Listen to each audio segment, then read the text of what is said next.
It is our reaction as a state and as an economy to COVID-19 which is doing even more damage.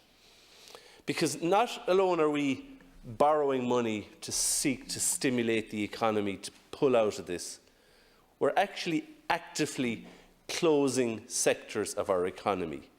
Almost uniquely in Europe, we are closing sectors of our economy and we're borrowing money to compensate them for the fact that we have closed them. And I disagree with the previous speaker. I don't think that's right. I completely accept that there would be a huge downturn in many sectors of the economy, even without government actions. But to actively close sectors of the economy, borrow money to compensate them, is economic suicide. Now, and that's before we have to borrow money, because this is going to cause an inflation or a recession. Our borrowings as a percentage of GNI are at the very top of the list in Europe. And our GDP, it's not like our GDP isn't going to come under pressure as we move on, because multinationals are going to come under pressure. And indeed, the sweetheart deals that we offer multinationals are, you can only eat someone else's lunch for so long.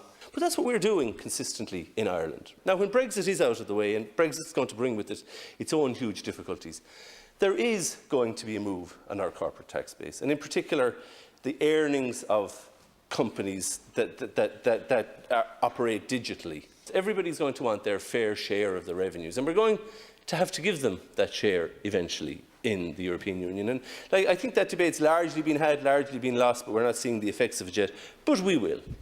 So I would be very concerned about where we are heading economically. That's the macro picture in this. Just to be clear, there's no free money. Every penny we get has to be paid back. It has to be paid back. The reason we're calling it free is because interest is low at the moment. And it might not, that money, when it comes to be repaid, interest may have to come on it.